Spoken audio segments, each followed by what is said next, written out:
Hallelujah. When I woke up, I really woke up, I was still sleeping. And I was praying my spirit, Lord, what will you want from yesterday night? Lord, what will you want to share? And then I began to hear restoration, restoration, restoration. I was hearing it from my dreams. And I was praying in tongues, and restoration, restoration, restoration, restoration. When I came, to my conscience, I said, restoration. I said, yeah, that's what we're going to talk about this morning. So I believe somebody is here today. I don't know whether you are the one, but I know that I am here in two capacities. As a messenger to deliver a message. And in case you don't know, as someone who is ready to receive higher level of restoration. Amen. I don't come to church to just come and preach. I come to church to be blessed first. Even if I'm the guest minister. I come to church to be blessed first. So I listen from the intercessory to the choir ministry to everything. And I don't allow my phone to take me out. If your phone rings, ignore it. Many a time, the devices of the enemy may not be with one kind high. It may be technology. You will pick that call later. You tell the person, sorry, I was in church. Amen. Amen. Hallelujah. And now, when I came, and then we stand here, I saw something concerning one of our sisters here. My sister, will you like me to pray for you? Yes, ma'am. Okay, please come. Because it's restoration. Come on. You may not even wear your shoe. Don't wear the shoe. Don't wear the shoe. No, don't wear the shoe because of that heel. That heel is high. God, that's why it's called high heel. Praise God. My sister, I saw as you came, I just saw that somebody, you just put your hand like this. And I saw somebody using chain to tie your hand. So what we're going to do, you see, the Bible says, God free your hand from the basket. You understand? Now, I believe God revealed it because your heart is desiring a level of freedom. And heaven has ordained that under my ministry today, He will remove that yoke. Amen. That's why He revealed. I didn't see for any other person. I've never seen you before, but I just saw it, and I know I saw it. Now, look at me. The scripture tells me that when the Son of God set you free, you shall be free indeed. Amen. That thing is it's like a willful submission. I don't know. I don't want to say I don't know. It may be something that you just willingly give out without you knowing it's going to become a snare. But by the authority of Jesus Christ, just be ready to receive. By the authority of Jesus. It shall come to pass in that day that his yoke shall be kotila sase fosutahia koteleke sendeke bota. It is written that it shall come to pass in that day that the yoke shall be destroyed from off your neck and body from your shoulder, and the yoke shall be destroyed because of the anointing. Therefore, I declare every attack, Lord of Jesus, every limitation, Lord of Jesus, that you have brought to your hand by willful agreement, I break it this day. Amen. I break it this day. Amen. Not by might, amen, not by power. Amen. I break it this day. Amen. Not by might, amen, not by power. Amen. Because the Lord has come to give you freedom. Yes. Therefore, whatever bind your hand, you are free from them. Amen. In the name of Jesus. Amen. If it is limitation in business, you are free today. Because God said that, He said, whatever you lay hands upon shall prosper. Yes. He said, we teach you to profit. Amen. And your hand is always an instrument of work and prosperity. Amen. Therefore, every limitation that is targeted towards your breakthrough financially, I lose you in the name of Jesus. You don't even know. It came softly. It came, so in a very subtle way. It's an agreement, and you just felt nothing.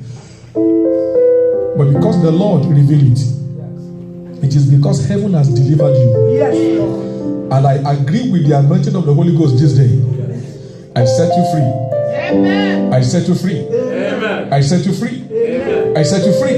Amen. Whatever covenant that brought you into that bondage, I set you free from them. Amen. In the name of Jesus. Amen. Therefore, my sister, be free. Yes. Just receive. Thank you. Thank you, Lord. Thank you, Father. From this day, you begin to experience some level of release. Level of, I don't know how to explain. You won't need to struggle for expansion. Opportunities will be coming your way and you'll be asking yourself, where has it been all this while? Because I see you as a person that has great glory. And I see blessing. I see blessing. I see blessing. And whatever has hindered the fullness of your blessing from coming before this day, look at me. Open your eyes and look at me. You are free from that limitation. The Lord make you whole. The Lord set you free. This day will be a record that God has visited me and He has restored to me that the years that cankerworm has eaten. I see restoration. Thank you, Jesus. You can go back. Put your hands together for Jesus. When I hear the word restoration, so I didn't even try to use my head to just try to frame the topic. I just call it restoration. Somebody say with me, restoration. Because you are being restored today. Amen. You didn't get it. You are being restored today. Amen. You are being restored today. Amen. As I said that the first time, I saw as it were somebody who was, it's like somebody is up here and then he has fallen. He didn't get to the ground, but it's like somebody sleep to a lower level. And I see a restoration coming your way this day. Amen. In the name of Jesus. Amen. In Joel chapter 2, let me start from there. Joel chapter 2, God was talking about restoration for the people of Israel. He said, fear not, O land, be glad and rejoice, for the Lord has done great things. Now, the question is, why does God address the land? The land is a figurative statement talking about where your prospect is supposed to spring forth. Remember, when he was talking to the people of Israel, they were primarily agrarians. So, if you want to see whether a man is blessed, his land will bring forth fruit. That's why God is saying, after a lot of dryness, after a lot of devastation, God is saying, land, the channel through which your prosperity is supposed to come, the work of your hand. God is saying, walk, relax, rejoice now. You will not struggle again to bring forth fruitfulness. For Samuel Ajibade, you will not struggle again to bring forth fruitfulness. You can put your name there. He said, rejoice, O land, because God caused the land when Adam and Eve disobeyed. So when God wants to bring restoration, He addresses that. And so whatever represents your land receives the blessing of God today. Amen. I don't know whether you believe, but the truth is whatever represents your land. That's why everybody must look inward to what gifting and what talent God has given to you. What opportunity that are your own. The franchise you can buy into. The partnership that you can enter into. Because if all you are looking out for is the work you do to earn salary from somewhere else, it's more or less like your blessings will just be on another man's work. Just like God was blessing Potiphar because of Joseph. Are you getting me now? So don't just think of God. Just be blessing my work. Let my boss be increasing my salary. That's a level of blessing, but that will not be able to naturally influence your children and your children's children. So you have to start trusting God for invention, franchise, partnership, setting up something that will be directly your own. Because then the blessing that come upon you will just rest on your land. I'm still talking about that land. Amen. Amen. Fear not, O land, because the time of dryness is gone. It's time to rejoice. Be glad and rejoice, for the Lord has done great things. What has the Lord done?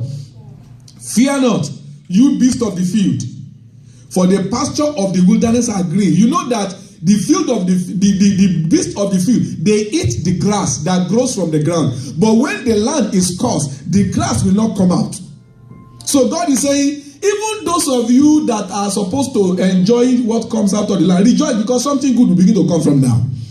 Amen. He said, for the pasture of the wilderness are green. The tree bear its fruit. The fig tree and vine give their full yield. I don't have all the time. What God is saying is that you will never experience dryness again. In the name of Jesus. If you believe it will happen to you, you shall never experience dryness any longer. The Lord is bringing fruitfulness your way. Now, in Psalm 1, God said, how can we describe a man that is blessed of God, that fear God? He shall be like a tree planted by the riverside. He will bring forth his fruit in his season. There's a season for bringing forth fruit. But he said, all year round, his leaf will be green. So God is saying, whether you have $1 in your pocket or you have $1 million in your account, you will always have satisfaction from heaven. Amen. You will be like, when you don't even have what you need, you will be like the widow of Zarephath, that God will supernaturally provide whatever it is that you need before the need arise. Amen. And then God will not make you to graduate to the level where with the work of your hand you now begin to gather treasures into your warehouse. Amen. Which is your bank account in our days. Hallelujah. Amen. And he said, be glad, O children of Zion. That's talking about you and me. And rejoice in the Lord your God. Why? For he has chosen to give the early rain for your vindication. God knows that you have suffered. So God said, I'm bringing early rain. He has poured down for you abundant rain. Remember, he's talking to agrarian people. He's talking to people that they plant seeds. So rain is a symbol of supernatural enablement to produce fruitfulness. Now, he said, for he has given early rain for your vindication. He has poured down for you abundant rain. The early rain and the later rain as before. He said, the threshing floor shall be full of grain. You will celebrate abundance now. You know, with little, 5 loaves of bread, God will give you supernatural multiplication. Favor will come your way. Idea will begin to flow around you. You are in the cafe. They'll be talking about idea that will profit you. You are watching TV. Somebody will be making jest, and out of their joke, you'll be getting divine ideas. You sleep, and then you dream, and then you wake up, and you know what to do. Threshing floor shall be full of grain. The vat shall overflow with wine and oil. And God said, I will restore to, and maybe the people said, Lord, all what you are saying, we hear, but we don't understand. And God now said, what I'm saying is, I will restore to you the years that the locust has eaten. God is talking of restoring the years. The years. The years. Years is a symbol of opportunity. Because everything in your life is tied to time and season. So God is saying that I know that for whatever reason you have lost certain things, but I'm going to cause restoration of those years. They will come as though you have never lost them before. They will be the same thing that appear in a new way. For I, the Lord, will cause a new rain to fall upon your land and upon your destiny, said the Lord. Yeah. Hallelujah. Yeah. He said, I will restore to you the years that the swamping locust has eaten, the hopper, the destroyer, and the cutter, my great army which I sent among you. You shall eat in plenty. Hallelujah. And be satisfied. And praise the name of the Lord your God, who has dealt wondrously with you, and my people shall never again be put to shame. Hallelujah. I don't know whether you are not one of us, because I don't know how you will live in this life and you will not look back and remember some opportunity that you have missed. Maybe because you are naive. Maybe because you are reluctant to take steps when opportunity knock at your door. And years later, you look back and say, I wish I took that opportunity seriously. I wish I retained that friendship. I wish I worked on that idea. Maybe you look back at your life right now and you are like, oh God, I wish. And God is saying, listen, those wishes are about to be brought to pass. Amen. They will come in a new way. Amen. You didn't hear me. I said they will come in a new way. Amen. Because the Lord will bring restoration to your life. Yes, you will bring restoration. Favor will show up again. An idea will spring forth that will bring you testimony. A relationship will be connected to you, and that relationship, God will use it to unveil what heaven has decreed concerning your destiny. Amen. In the name of Jesus. Amen. We are talking about restoration. Now, that was the Old Testament. You know, in the Old Testament, the people did not really have the power of God upon their lives. Anytime they want to hear God, they have to go to the prophet. The Spirit of God was never upon them. It was only upon the king and upon the prophet. But we are different. So the way God brings the delivery is different. In the Old Testament, Satan doesn't even bother to fight. God did not allow Satan to fight the people with their prosperity. Why? Because there's no temptation that comes your way that is not common to men. But God will never allow you to be tempted with something that you are not able to overcome. God is a faithful God. So in the Old Testament, God superimposed so many things. God restrained the enemy from doing so many things. That's why for Satan to tempt Job and touch his life, Satan needed God's permission, because God does not naturally allow that. But listen, there's a shift in the covenant pattern. Now he has given you power. I give unto you power to tread upon serpent and scorpion. So if he has given you power, you need to be conscious of the fact that now with great power comes great responsibility. So if you are not ready to now take the responsibility that is attached to power, you will be seeing in the dream the things that God has given, but you may never see physically until you take responsibility. That's why everyone that is hearing me right now, and you are a child of God, you have given your life to Jesus. The life of God is already in you. And because of that life of God, the Bible says, greater is he that is in you than he that is in the world. Are you getting me now? You are not ordinary. You are supernatural.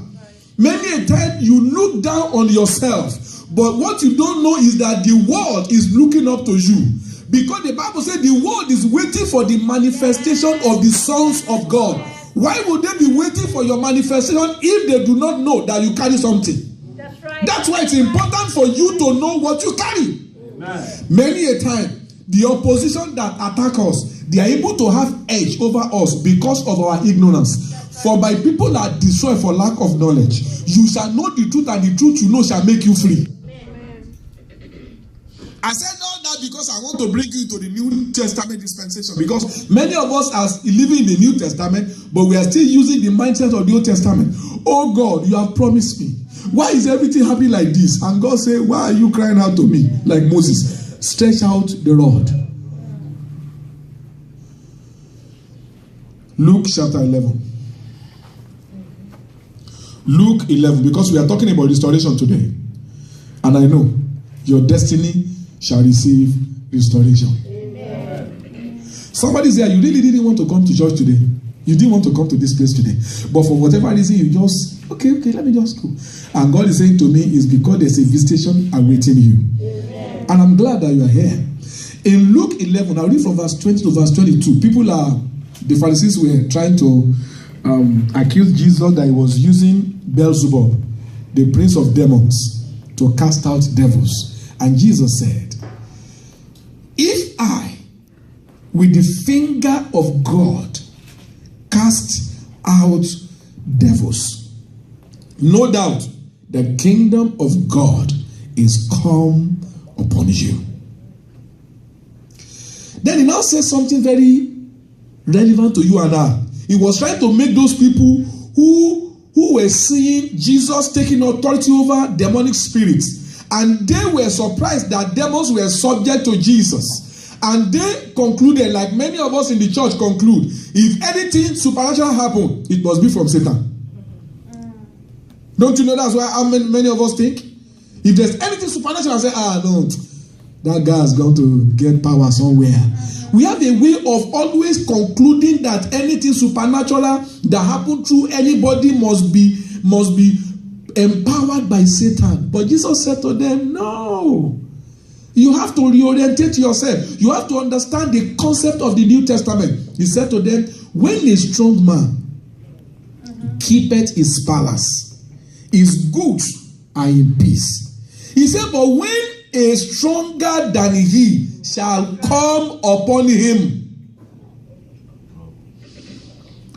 and overcome him, that's the first thing he has to do. That's a mistake we make. You want to recover what the enemy has stolen, but you have not yet established your dominion over the enemy that has stolen from you.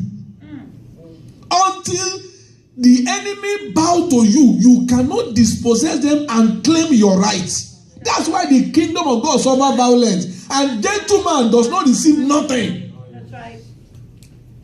He said, number one, when the stronger shall come upon him, and then somebody say, but man of God, who is the stronger? You don't know. Greater is he that is in you than he that is in the world. So who is the stronger? I am the strong. I am. It's me that is talking about. I mean, if you are one of us, because the Bible said that we are heirs of God, we are joint heirs with Christ. I hope you know what the concept of heirship means. It means you are direct beneficiary of everything that your heavenly Father owns. And in case you say, but you see, man of God, I really have difficult time trying to understand those things I've inherited. Look at your senior brother, Jesus. Because we are joint heirs with him. He came to this world and came in the flesh to come and live the life of the Son of God.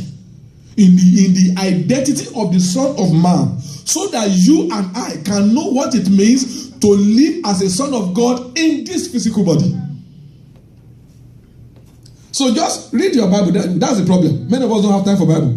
Okay. Just be reading. Just read from the book of Matthew, Mark, Luke, and John. Keep reading it until you begin to open up to you. Begin to look at what Jesus did, how he talks, how Satan feared him, the extraordinary thing that happened to him. And then you ask yourself, can this thing happen to me? That's right. Can God do this through me? And the answer to that question, I'm going to ask you a question to answer the question. Is there anything Jesus had when he was on earth that you don't have today? No. Because he said, as my Father has given to me, I've also given to you. The glory my Father gave to me, I give to you. Matthew 28. Now, all power in heaven and on earth are given unto me. So you now go for I give you authority. You know, authority is not power. Authority is the right to exercise the power that somebody else has. Jesus has the authority. Are you with me now? And he said, Samuel, Israel, Ajibade, Esther, Felicia, John, Buki, just go in my name. I give you the right to use my name. Use my name, and the power will answer. And that's why Jesus keeps saying, in my name, pray to the Father. In my name, cast out devils. In my name, heal the sick. So when I heal the sick, it's not in me. It's in the name of Jesus. So I simply believe that he has given me the authority and I exercise it, because without faith, you cannot please God. And what is faith? Acting according to the word of God that you believe. Praise God. Hallelujah. You are the stronger man. You have to know that. You have to believe that. You have to think like that. And you have to talk like that. And then you will act like that. For out of the abundance of the heart, the mouth speaketh. I am too big for the devil. Yes. I am too big for the devil. Principalities and powers are too small. For he has lifted you and I into the heavenly places, far above all principalities and powers. They are under our feet. And if they are under our feet, how can somebody under my feet terrorize me? No! It's a mindset. Are you hearing me? It's a mindset. You've got to know the enemy will not give up easily. So you have to keep confessing and keep thinking and keep acting. If you never give up, Satan will give up. For resist the devil, resist him, and he will flee. But he's not going to flee because you said I'm a son of God. He's going to flee because you exercise the authority. That exercising the authority can take weeks, can take hours, can take minutes, can take days, can take months, depending on your spiritual muscle. How much you have been using the word of God before that time when you are attacking the enemy. Are you with me? But this is your time of restoration. This is your day of restoration. He said, because the first thing you've got to target is to first of all overpower your enemy. Establish your dominion. I am in America. I am the head.